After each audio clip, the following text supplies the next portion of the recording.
안녕하세요, 뷰티왕 박진호입니다.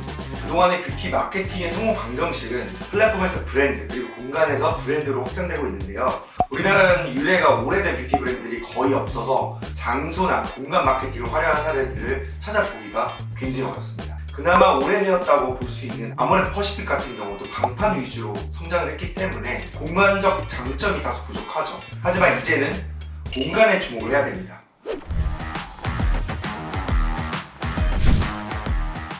소비 환경이 변화하면서 고객 경험의 마케팅 전략이 인기를 끌고 있기 때문인데요. 특히나 가장 강력한 소비자 집단이라고 볼 수 있는 MZ세대의 소비층은 물건을 사는 행위보다 체험의 가치를 두고 있다고 합니다. 최근 노티드 도넛 대표도 이런 말을 했었죠. 이제는 유통 채널이 필요가 없다. 공간에 집중하고 브랜드를 만들어야 한다 라고 말했습니다. 팬데믹 전환 이후 사람들이 거리에 나오기 시작했고 강력한 소비층을 체험을 더 중요하게 생각하기 때문에 브랜드는 이제 소비자와의 접점을 만들어야 된다는 뜻입니다.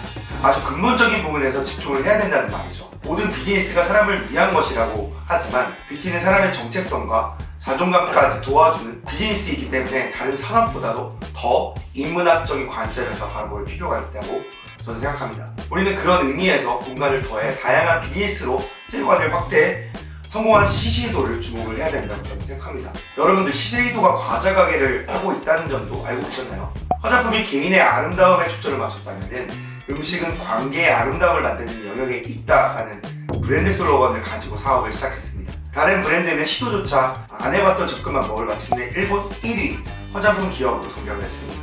도대체 어디까지 세계관을 확장할지 궁금한 시세이도. 오늘의 영상은 시세이도 브랜드가 가진 스토리와 남다른 성공 요인에 대해서 알아보도록 하겠습니다.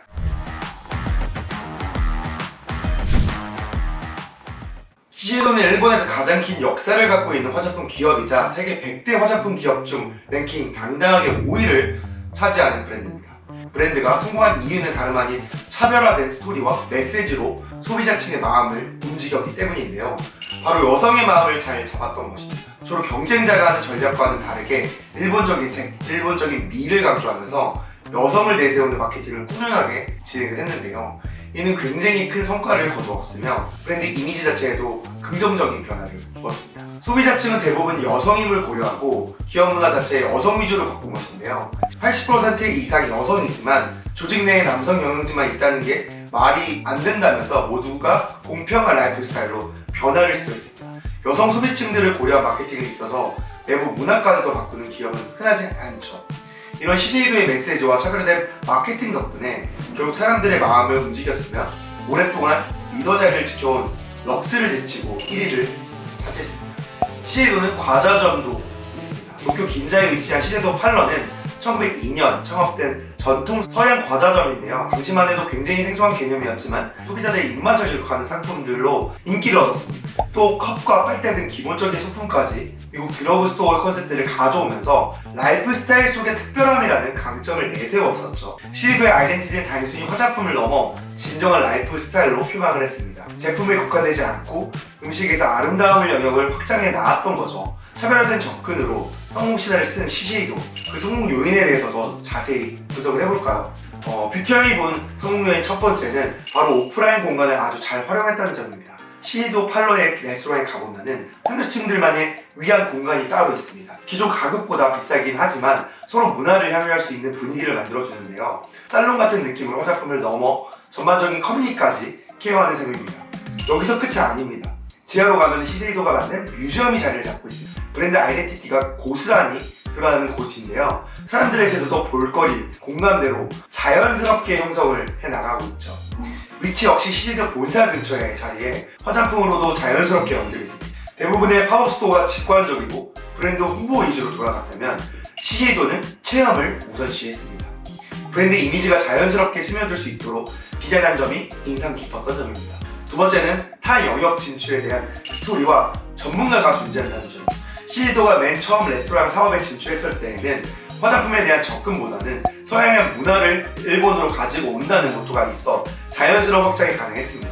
무작정 확장을 하지 않았던 것도 핵심 포인트인데요. 1928년도 돼서야 바로 시세이도 아이스크림점을 런칭을 하게 되고 본격적으로 레스토랑 사업을 시작을 했습니다.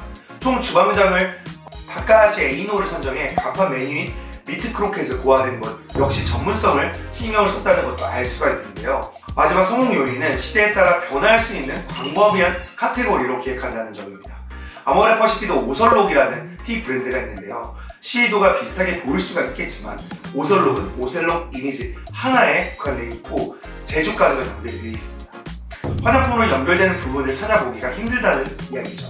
반면에 시세이도 팔러는 시세도 여러 계열사 브랜드를 총망라해 아이덴티티를 새기고 있고 시대에 따라 변화하는 유연성 또한 가지고 있습니다. 이제는 어떠한 접근과 비즈니스로 시에도의 세계관을 녹여낼지도 굉장히 궁금합니다.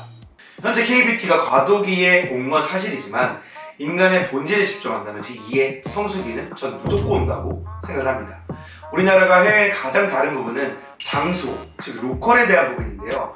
서울시가 뷰스컴퍼니와 함께 5주년 동안 3천억 규모의 서울 뷰티 도시 만들기 프로젝트, 저희는 크리에이터 부분에서 독점 사업을 진행을 하고 있는데 이 공간에 대한 부분을 누가 만들고 연결시키느냐가 브랜드의 승패가 좌우가 될 거라고 저는 강력하게 확신합니다. 그럼 오늘도 영상 시청해주셔서 감사하고 제 영상이 마음에 드셨다면 구독, 좋아요, 알람 설정 부탁드립니다. 네, 감사합니다.